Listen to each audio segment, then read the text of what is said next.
أعوذ بالله السميع العليم من الشيطان الرجيم. بسم الله الرحمن الرحيم. الحمد لله الذي هدانا لهذا وما كنا لنهتدي لولا أن هدانا الله لقد جاءت رسول ربنا بالحق والصلاة والسلام على سيد أسلم ما في الجود سر الله في كل موجود نقتدي دائرة الوجود صاحب لواء الحمد والمقام المحمود الرسول المسدد والمصطفى الأمجد محمود الأحمد سيدنا ومولانا أبا القاسم محمد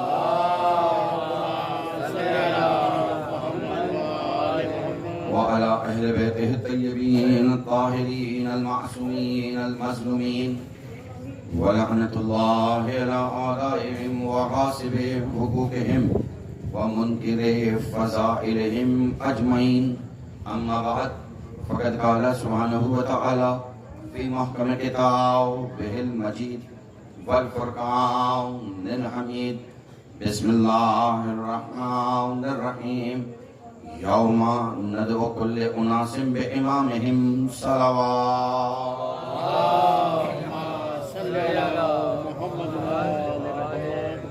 بجائے محترم صاحبان گرامی کا یقیناً سلسلہ عبادت زیادہ طویل نہیں ہے اور بس اس بات کے ساتھ کہ وقت تیزی سے گزر رہا ہے، تقریباً گزر چکا ہے، لیکن ذکر کا ہونا بتا رہا ہے ذکر وقت کے تابع نہیں ہے. وقت ذکر کے تابع ہے کہ ہم جہاں چاہتے ہیں، موسموں کی پرواہ نہیں کرتے، وقت کی پرواہ نہیں کرتے، ہم لوگوں کی پرواہ نہیں کرتے کہ کون آیا کون نہیں آیا. اور یہ بھی دیکھا گیا کہ پرانے زمانے میں جب جس محلے میں لوہار کی دکانیں ہوتی تھیں وہاں لوگ اپنی درانتیاں کلہاڑیاں تیز کروانے آتے تھے. اب تو یہ بات ناپید ہو چکی ہے کہ یہ سلسلہ ختم ہو گیا کیونکہ اب جدید طریقہ استعمال اسلحہ آ چکا ہے. اس وجہ سے وہ تمام طریقے جو پرانے تھے وہ معدوم ہوتے جا رہے ہیں. تہذیب ازا بھی معدوم ہوتی جا رہی ہے. لیکن شکر ہے ان بزرگوں کا کہ جو ہمارے گھروں میں موجود ہوتے ہیں، تہذیب ازا مسلسل سکھاتے رہتے ہیں. کیونکہ یہ تہذیب جو ہم تک پہنچی ہے یہ تہذیب آل محمد ہے، اور آل محمد سے علماء تک، علماء سے بزرگوں تک، اور بزرگوں سے آنے والی نسلوں تک منتقل ہو رہی ہے. یہی وجہ ہے کہ جہاں جہاں مجلسیں ہو رہی ہیں یہ اس بات کا اعلان کر رہی ہیں کہ یہ مجلسیں دراصل کردار سازی کا ایک بہانہ ہے. اور کردار سازی صرف حسین کے ہاں نظر آتی ہے کہ کربلا کا پیغام یہی ہے کہ ہمارے ہاں کردار دیکھے جاتے ہیں، تعداد نہیں دیکھی جاتی. اگر حسین تعداد کا نام ہوتا تو ہمارے ہاں لاکھوں سے 72 جیت نہ جاتے. حسین ابن علی تعداد دیکھ کر نہیں، کردار دیکھ کر فیصلہ کر رہے ہیں. ایک طرف لاکھوں بھی ہوں بد کردار ہوں تو بیکار ہیں، میرے پاس 72 ہوں کردار والے ہوں بس یہی کام والے ہیں. یعنی پرانے زمانے میں لوہار کی دکانیں ہوتی تھی جہاں درانتیاں کلاڑیاں تیز ہوتی تھی اور لوگ اپنی کلاڑیاں جو لوہے کا ان کا اسلحہ تھا وہ سارا تیز کروانے کے لیے لاتے تھے اور لوہار کا کام تھا کہ ان کو تیز کر کے ان کے حوالے کرتا تھا. اچھا، اس میں سے جو فالتو ٹکڑے کاٹے جاتے تھے وہ وہیں پڑے رہتے تھے. بعد میں جب ان کو گھستا تھا تو ذرات بھی گرتے تھے، ذرات گرتے تھے زمین پر. وہ ٹکڑے وہ جمع کرتا رہتا تھا، ذرات مٹی میں گرتے رہتے تھے، مٹی میں ملتے رہتے تھے.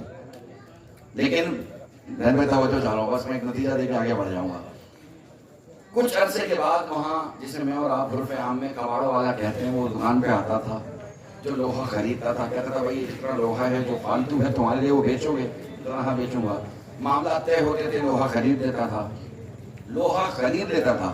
اس کے بعد وہ پوچھتا تھا یہ جو زمین پہ ذرات پڑے ہوئے ہیں یہ بھی بیچوگے؟ کہتا ہے بیچنا کیسا، میرے لیے تو فالتو ہیں۔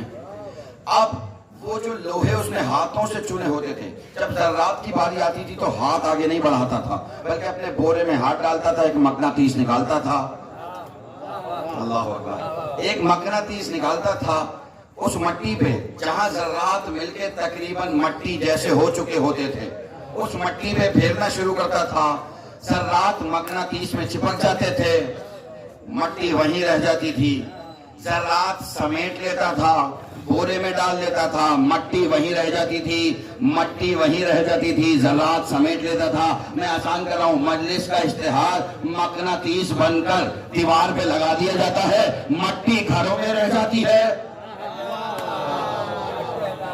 باقی تمام جو ویسی تینت رکھتے ہیں جیسی حسین ابن علی چاہتے ہیں، وہ گھروں میں نہیں رہتے بلکہ اٹھ کے مرچے فرش اعضا پر آ جاتے ہیں۔ جو پڑھیں گے محمد والے محمد کی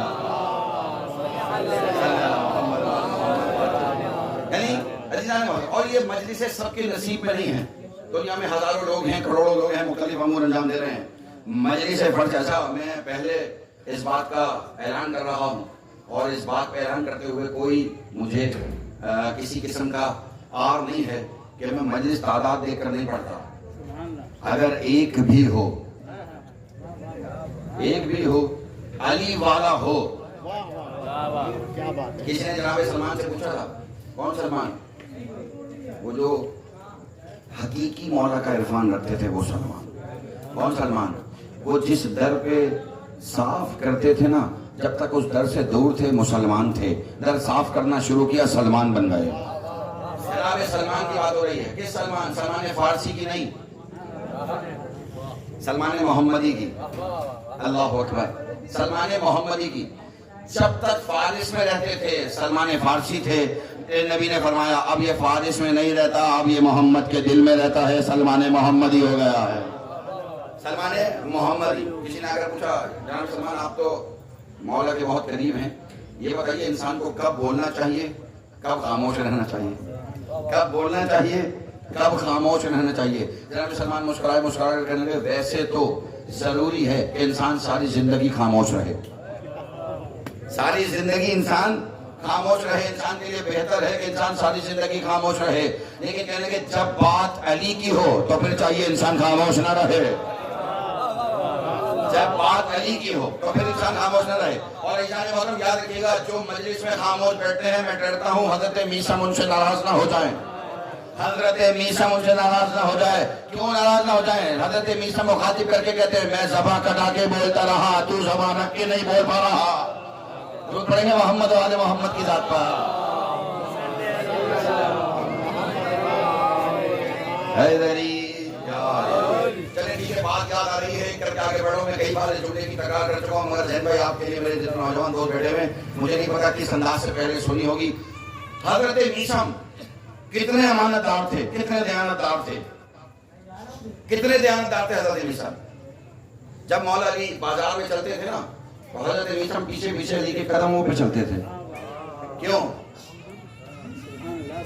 آسان کر رہا ہوں، اس لیے کہ علی کے قدموں کے نشان کوئی اور اٹھا کے نہ لے رہا ہے۔ میں اس قدموں کے نشان کو کھول نہیں رہا، ہاں ورنہ کھولنے پہ آؤں تو اس قدموں کے نشان سے کیا کیا ہو سکتا تھا۔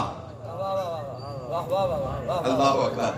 حضرت میثم اتنے دیانتدار تھے، اتنے دیانتدار تھے، اتنے دیانتدار تھے، میں جملے کی تکرار کر رہا ہوں، حضرت میثم اتنے دیانتدار تھے۔ اپنے دوستوں سے دعا لینا چاہ رہا ہوں، بزرگوں میں ساتھ دے رہے ہیں، مگر یہ جتنے نوجوان دوست بیٹھے ہوئے بس بات کر کے آگے بڑھ رہا ہوں۔ حضرت میثم اتنے دیانتدار تھے، اتنے دیانتدار تھے کہ دیانت کئی بار خود بیٹھ کے میثم کی کھجوریں بیچا کرتی تھی۔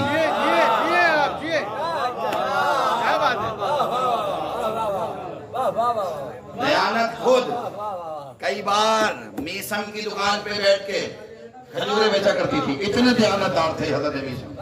اللہ اکبر، اتنا دیانتدار جو ہو۔ اچھا اور آسان کر رہا ہوں، ایک آ گیا تھا مولا کے پاس، آپ اس بولنے پہ قربان جاؤں، بس اسی پہ بات ہو رہی۔ آیا مسجد میں، آیا، دیکھا ممبر پہ مولا تشریف فرما ہے، کہنے لگا یا علی آپ سے بہت محبت کرتا ہوں۔ کہا کتنی؟ کہا سب سے زیادہ۔ کہا کس سے؟ کہا آپ سے۔ اچھا کسی اور سے کرتا ہے؟ کہا ہاں۔ کہا کس سے؟ کہا اللہ سے۔ اللہ سے کرتا ہوں اور آپ سے کرتا ہوں۔ میرے مولا کہنے لگے ایک کی محبت کو دل سے نکال پھر آنا. حیرت ہے اگر دور نہ ہوئی تو بات رہ جائیں گے. ایک کی محبت دل سے نکال پھر آنا. پریشان ہو گیا, کس کی نکالوں, اللہ کی نکالوں یا علی کی نکالوں. باہر نکلا, لوگوں سے پوچھنے لگا یہ بتاؤ دو محبت اگر دل میں ہوں اللہ کی اور علی کی تو کس کی نکالوں. لوگ کہنے لگے دیوانہ ہو گیا. کہا میں دیوانہ نہیں ہوا, جس نے پوچھا ہے نا. اچھا اس نے پوچھا, کہا میرے مولا علی نے. اب لوگ سمجھ گئے کہ علی نے پوچھا ہے تو یقیناً کوئی حکمت ہوگی. اب کوئی جواب نہیں دے رہا. کہنے لگے بھائی ہمیں نہیں پتا کس کی نکال, مگر ہمارے دل میں بھی دونوں محبتیں ہیں. پوچھتا علی نے کہا پوچھ رہے, جواب مل جائے تو پھر آنا. پوچھتا جنگل میں چلا گیا. وہاں بیٹھ گئے جہاں سے قافلے جاتے تھے. جو قافلہ گزرے اس سے پوچھے یہ بتاؤ دو محبتیں دل میں ہوں اللہ کی ہو اور علی کی ہو تو کس کی نکالنی چاہیے, کس کی محبت نکالنی چاہیے. ابھی یہ بیٹھا ہوا تھا, اس کو کوئی جواب نہ ملا کہ اس نے دیکھا دور سے ایک شخص آ رہا ہے, کندھے پہ لکڑیوں کا گٹھا ہے, لکڑیاں قریب لے کے آیا. اس نے بولا اے شخص قریب آنا. قریب آیا, کہنے ایک سوال کا جواب دے گا. کہنا کیا سوال ہے؟ کہ یہ بتا اگر دل میں دو محبتیں ہوں تو کس کی محبت دل میں رکھوں, اللہ کی رکھوں یا علی کی رکھوں. کہا جواب بعد میں دوں گا, پہلے ایک کھجور کھا لے. جواب بعد میں دوں گا, پہلے ایک کھجور کھا لے. کہنا عجیب آدمی ہے, میں پوچھ رہا ہوں کس کی محبت دل سے نکالوں, تو کہہ رہا کھجور کھا لے. کہا کھجور تو کھا, کہا کھجور تو کھا. اس نے جیسے ہی کھجور کھائی فوراً سے عرفان کے دریچے کھلے. فوراً سے کہنے لگا تو کون ہے؟ کہا ابھی بھی نہیں پہچانا, علی کا غلام ہوں, نام ہے میسم. ابھی میں اپنی دکان پہ ہی آیا تھا کہ میرے مولا میرے قریب آئے. میسم تمہاری جگہ کھجوریں ہم بیچیں گے, ذرا جنگل کی طرف چلے جاؤ. ایک دیوانہ ملے گا, پوچھ رہا ہوگا یہ بتاؤ اللہ کی محبت دل میں رکھو یا علی کی محبت دل میں رکھو. میسم یہ کھجور اس کو کھلا دینا, اس کو جواب مل جائے گا. کہا علی نے کہا ہے. فوراً سے عرفان کے دریچے کھلے, اس طرف بھاگا جہاں میرے مولا تشریف فرما تھے. میرے مولا کے پاس آیا, کہنے لگا یا علی جواب مل گیا. علی نے کہا کس کی محبت دل میں نکالی؟ کہا کسی کی نہیں نکالی, نہ اللہ کی نکالی نہ آپ کی نکالی, دونوں کی محبت ایک ہی تو ہے.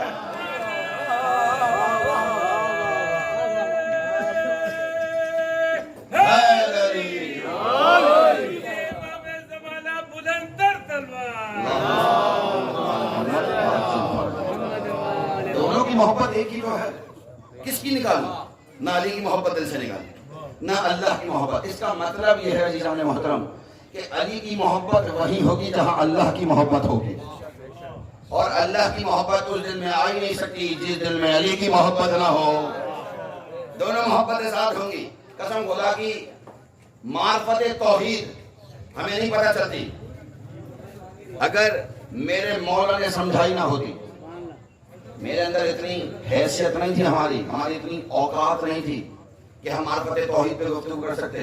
اگر ہمارے سامنے علی ابن ابی طالب پہ ذات نہ ہوتی, علی جب معرفت توحید پہ گفتگو کرنے پہ آئے تو کسی نے پوچھا تھا یا علی یہ بتائیے ہم توحید کو کیسے پہچانیں؟ کہا تم کسے پہچاننا چاہتے ہو, اللہ کو؟ کہا پہلے اس کی بنائی ہوئی چیزوں کی تو معرفت حاصل کرو. کیا مطلب ہے علی؟ کہا یہ بتاؤ سورج کس نے بنایا؟ کہا اللہ نے. کہا تم مسلسل سورج کو دیکھ سکتے ہو؟ نہیں دیکھ سکتے. کہا اچھا اگر مسلسل دیکھو گے کیا یہ اندھا ہونے کا خطرہ ہے؟ کہا اس کے بنائے ہوئے سورج کو دیکھو گے تو اندھے ہو جاؤ گے. اللہ کے دیکھنے کی باتیں کر رہے ہو, اللہ کے دیکھنے کی باتیں کر رہے, لیکن اس کے بنائے ہوئے سورج کو نہیں دیکھ سکتے. اے انسان جو اپنے وجود پہ غور کر رہا ہے تو اپنے وجود پہ غور کر, اور کس بات پہ کر رہا ہے, کس بات پہ کر رہا ہے کہ اللہ نے جو تیری آنکھیں بنائی ہیں اگر تیرے سامنے ایک سوئی رکھ دی جائے تو اس سوئی کو مسلسل نہیں دیکھ سکتا, مسلسل نہیں دیکھ سکتا. اے انسان کس دل پہ کر رہا ہے, وہ جو کڈنی جیسا ہے. نہج البلاغہ کے جو نہج اگر انسان اپنے وجود پہ غور کر لے تو ہم نے اپنے وجود, اس انسان کے وجود کے اندر اپنی نشانیاں رکھی ہیں. کیسی؟ اگر باہر ہم نے سمندروں کا نظام رکھا تو انسانی جسم میں رگوں کی صورت خون کا نظام کر دیا, ایسا ہی ہے جیسے باہر سمندروں کا نظام کر دیا. اگر ہم نے باہر ہواؤں کا نظام رکھا تو انسانی جسم میں یہ سانسوں کا جو ذریعہ بنایا یہ ایسے ہی ہے جیسے ہم نے باہر ہواؤں کا بندوبست کر دیا. اگر ہم نے باہر پہاڑ بنائے ہیں تو انسانی جسم میں ہڈیاں لگا کر پہاڑوں سے زیادہ مضبوط کر دیا. نہیں, انسان کی تخلیق پر علی گفتگو کر رہے ہیں نہج البلاغہ میں, اور اگر علی نہ کرتے کہنے لگے کہ انسان اس بات پہ کرتا ہے وہ جو ایک نطفے سے بنا ہے اس پہ اکڑ رہا ہے، اور جو گوشت کے ایک لوتھڑے سے بولتا ہے اور کیا کیا نہیں بولتا، چربیوں سے سنتا ہے، سوراخوں سے سونگتا ہے۔ اور عزیزان محترم، یعنی جب معرفت توحید کی بات آئے تو علی ابن ابی طالب کہہ رہے، پھر آگے بڑھ کے کہہ رہے ہیں تم کیا سمجھتے ہو؟ یاد رکھو، علی جنت کی لالچ میں عبادت نہیں کرتا، نہ جہنم کے خوف سے عبادت کرتا ہے، بس علی نے تو اللہ کو اہل جانا ہے، عبادت کے اہل جانا ہے علی نے۔ کسے؟ اللہ کو۔ آسان کر رہا ہوں، دھیمی آواز میں بڑا جملہ کہہ کے آگے بڑھ رہا ہوں۔ کائنات انسانی میں میرے محمد نبی کے بعد واحد ابو طالب کا بیٹا ہے جو اللہ سے اللہ کی اہلیت پہ گفتگو کر رہا ہے۔ اللہ سے اللہ کی اہلیت پہ کسی نے گفتگو نہیں کی، بس میرے مولا ہیں جو کہہ رہے ہیں علی نے تجھے اہل جانا ہے، عبادت کر رہا۔ کسے اہل جانا ہے؟ اسے اہل جانا ہے کہ تو عبادت کے لائق ہے۔ علی سجدہ کر کے بتا رہا ہے تو عبادت کے لائق ہے، یعنی میرے مولا فرما رہے ہیں نہ جہنم کے خوف سے نہ جنت کے لالچ میں، بس تجھے اہل جانا ہے، اس لیے تیری عبادت ہو رہی ہے۔ اور علی کے بعد میں نے یہ جذبہ زدار میں دیکھا ہے، نہ جنت کی لالچ میں ماتم کرتا ہے، نہ جہنم کے خوف سے ماتم کرتا ہے، بس حسین کو اہل جانا ہے، ماتم کر رہا ہے۔ درود پڑھیں گے محمد آل محمد کی ذات پر، بس حسین کو اہل جانا ہے، اس لیے ماتم کرو نہ۔ زندہ آباد، جیتے رہیں، زندہ آباد، مرد آباد، مرد آباد، حیدری۔ یعنی ہم نے حسین کو اہل جانا ہے۔ کسی سے بول دو، پوچھ لو، اچھا وہ چہروں پہ حیرت ہے، دور کر دیتا ہوں، نہ جنت کی لالچ میں نہ جہنم کے خوف سے۔ کیا بانی نے اعلان کیا تھا میرے بھائی نے کہ اشتہار پہ لکھا ہوا تھا کہ جو آئے گا 1000 روپے ملیں گے؟ نہیں، ایسا نہیں ہے نا بھائی۔ رات کے اس پہر گھڑیوں میں 12 بج کے ہٹ چکے ہیں، لیکن علی کے ذکر میں چہروں پہ 12 نہیں بج رہے۔ علی کے ذکر کا کمال ہے نا، جو بہت سارے میں احباب ایسے دیکھ رہا ہوں جو اس وقت سو جاتے تھے مگر علی کے ذکر میں جاگ رہے، کیونکہ علی کے ذکر میں ہی ایسا ہوتا ہے، ورنہ بہت سارے ایسے ہیں جو علی کے ذکر میں نہیں آتے۔ آسان کر رہا ہوں عزیزان محترم، جملہ ذہن میں آ گیا، آپ کی خوبصورت اور شاداب سماعت کو نظر کر رہا ہوں۔ یعنی جو لوگ ذکر میں آتے ہیں وہ سو بھی رہے ہوں تو جاگے ہوئے لگتے ہیں، کچھ ایسے ہیں جو چلتے پھرتے مردہ ہی لگتے ہیں۔ کیوں؟ کہ علی سے تعلق نہیں ہے، اور جس کا علی سے تعلق نہ ہو، یعنی معرفت توحید اگر سمجھائیں گے تو علی ابن ابی طالب، اور علی کی معرفت کون سمجھائے گا؟ جناب سلمان ایک دن مسجد سے باہر آئے، کسی نے آگے بڑھ کے پوچھا یہ بتائیے مسجد میں کون ہے؟ کہہ رہے فلاں ہیں فلاں ہیں فلاں ہیں فلاں ہیں، اور 2 ایسے ہیں جن کو میں نہیں جانتا۔ بندے نے سوچا نیا کوئی بیٹھا ہوا ہوگا، سلمان نہیں جانتا ہوں، کہ اندر آیا دیکھا سب بیٹھے ہوئے ہیں اور نبی بیٹھے ہیں اور علی بیٹھے ہیں۔ آگے بڑھا کر ان سب کو تو میں بھی جانتا ہوں، سلمان بھی جانتے ہیں۔ سلمان کہہ رہے ہیں سب کو جانتا ہوں، 2 کو نہیں جانتا۔ رسول خدا کے پاس پہنچا، کہنے لگا یا رسول خدا عجیب بات ہے، جناب سلمان نے، میں نے پوچھا تھا مسجد میں کون کون ہے، کہا سب ہیں، فلاں ہیں فلاں ہیں فلاں ہیں فلاں ہیں، 2 ایسے ہیں جن کو میں نہیں جانتا۔ کہا بلاؤ سلمان، سلمان کو بلا لیا۔ جیسا یہ کہا سلمان کیا کہہ رہا ہے؟ کہا رسول خدا کیا کہہ رہا ہے؟ کہا یہ کہہ رہا ہے تم نے کہا ہے بہت سارے ہیں مسجد میں سب کو جانتا ہوں مگر 2 ایسے ہیں ان کو نہیں جانتا۔ کہا یا رسول خدا آپ ہی نے تو فرمایا ہے یا علی مجھے کوئی نہیں جانتا سوائے تیرے اور اللہ کے، تجھے کوئی نہیں جانتا سوائے میرے اور اللہ کے۔ تو جناب رسول خدا جب آپ نے کہہ دیا کہ آپ 2 کو کوئی نہیں جانتا تو سلمان کیسے دعویٰ کرے کہ میں جانتا ہوں؟ درود پڑھیں گے محمد اور محمد کی ذات پر۔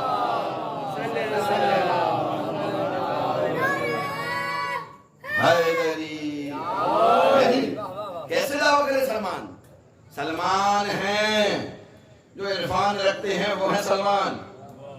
اور مجھے نہیں پتا کہ کون بعد میں مجھ سے کتاب کا ریفرنس مانگ لے، مگر بات کر کے آگے بڑھ رہا ہوں جانے محترم، عیسیٰ کے حواریوں میں سے ہیں سلمان۔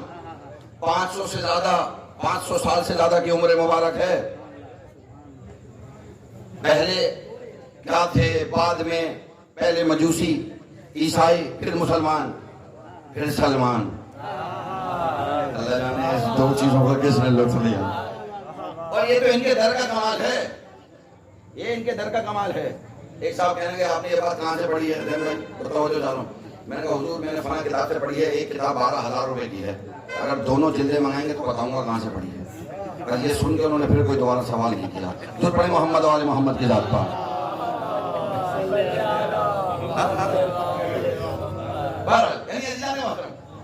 اب بہت آسان کرتی ہے کیونکہ دیکھیں یہ ایک مسئلہ ہے، ایک مسئلہ ہے۔ اچھا اور آسان کروں، کہاں سے پڑھا؟ اس لیے کہ وہ بات ہضم نہیں ہوئی، بات ہضم نہیں ہوئی، یعنی آل محمد کے فضائل ہضم نہیں ہوئے۔ اور امام حسین عاشور کے روز کہہ رہے ہیں تمہیں میری معرفت نہیں ہوگی، تمہیں میرے فضائل کی سمجھ میں نہیں آئے گی، کیوں کہ تمہارے شکم حرام سے بھرے ہوئے ہیں۔ میں دشمن آل محمد سے مخاطب ہوں، محبان سے نہیں، قسم خدا کی۔ وہ جو آج کہہ رہے ہیں نا بڑھا دیتے ہیں، آپ بڑھا دیتے ہیں، آپ بڑھا دیتے ہیں، بھائی آپ نے جنہیں مانا تھا ان سے شان رسالت سنی تھی، ہم نے جسے رسول کے بعد مانا تھا اس سے شان رسالت سنی تھی۔ آپ نے اگر ہماری جگہ پہ آ کے علی کی شان سنی ہوتی تو آپ کو سمجھ میں آ جاتا جس کا عبد علی جیسا ہو وہ محمد کیسا ہوگا۔ کیونکہ ہم جانتے ہیں کہ جب علی جتنا بلند ہوں گے محمد مصطفیٰ اتنا بلند ہوتے چلے جائیں گے، جتنے محمد مصطفیٰ بلند ہوں گے توحید بلند تر ہوتی چلی جائے۔ کیونکہ ہمارے ہاں سلسلہ ہے، پہلے ہے توحید، پھر ہے نبوت، پھر ہے امامت۔ ہم عقیدہ امامت کے نبوت کے بعد قائل ہیں۔ یہ الگ بات ہے کہ علی سے بہتر نبی کو سمجھتے ہیں اور اس کے علاوہ کسی کو نہیں سمجھتے، کسی کو نہیں سمجھتے، اسی بات پہ بس آج تک مسئلہ ہے۔ اچھا علماء حق نے بڑا ایک خوبصورت جملہ لکھا ہے کہ اختلاف مولا علی کی ذات پہ نہیں ہے، اختلاف آقا زادی کی ذات پر نہیں ہے، اختلاف مولا حسن اور حسین کی ذات پر نہیں ہے، اختلاف ہے ہی رسول خدا کی ذات پر۔ مجھے نہیں پتا، میں اور آسان کروں گا، اختلاف ہے ہی رسول خدا کی ذات پر۔ انہوں نے بوری اور بستر والے کو اپنا رسول مانا تھا، ہم نے اسے رسول مانا تھا کہ جو اپنے گھر میں بھی ٹہلے تو معراج ہوا کرتا ہے۔ شان رسالت پہ مسئلہ ہے، شان رسالت پہ۔ ہمارے ہاں نبی نہ بستر والا تھا، نہ بچھونے والا تھا، نہ غریب تھا۔ میرا محمد تو وہ تھا جو سارے مدینے کو پالا تھا، سارے مدینے کو نہیں پوری کائنات کو پال رہا تھا۔ وہ غریب کیسے؟ وہ غریب نہیں تھا بلکہ اس کے در پہ آ کے بہت سارے غنی ہو گئے تھے، بہت سارے بہت کچھ بن گئے تھے۔ یہ رسول کی ذات کا کمال تھا کہ جو اس در پہ آیا وہ کچھ نہ کچھ لیتا چلا گیا۔ عزیزان محترم آسان کر کے کہہ رہا ہوں، یہ رسول کی ذات کا کمال تھا، ان کے در پہ جو آیا وہ بنتا چلا گیا۔ یہ جہاں جاتے گئے وہ علاقے بنتے چلے گئے۔ یہ مدینے میں آئے منورہ ہو گیا، کعبے میں آئے تو خانہ کعبہ ہو گیا۔ یعنی عزیزان محترم آسان کر کے کہہ رہا ہوں، یہ قاسمین چلے گئے مقدس ہو گیا، یہ نجف چلے گئے اشرف ہو گیا۔ بس ساری کائنات میں یا اس کا عرش معلّہ ہے یا حسین کی کربلا معلّہ ہے۔ انہوں نے اپنی ذات سے درود پڑھیں گے محمد و آل محمد کی ذات پر۔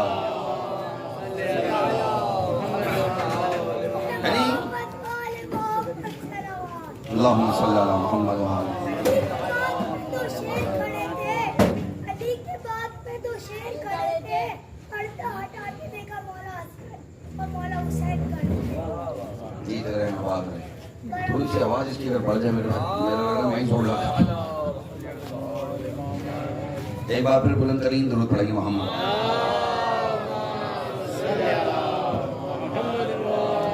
اچھا میرے کہنے پہ درود پڑھا یا نیاز کے آنے پہ، تو دونوں صورتوں میں درود بلند ترین پڑھ دیجیے گا۔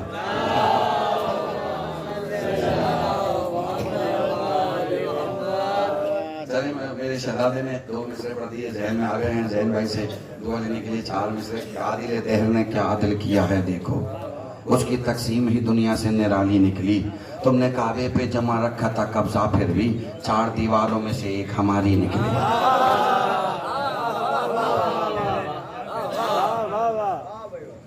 عزیزان محترم، یعنی اس ہستی کا ذکر ہے جس نے معرفت توحید کروائی۔ قسم خدا کہ ہمیں اتنا نہیں پتا تھا کہ اللہ کہتے کیسے ہیں۔ اگر بیچ میں یہ 14 معصومین کی ذات نہ ہوتی، اگر علی نہ ہوتے، اور آسان کروں پہلا علی ہو یا آخری علی ہو،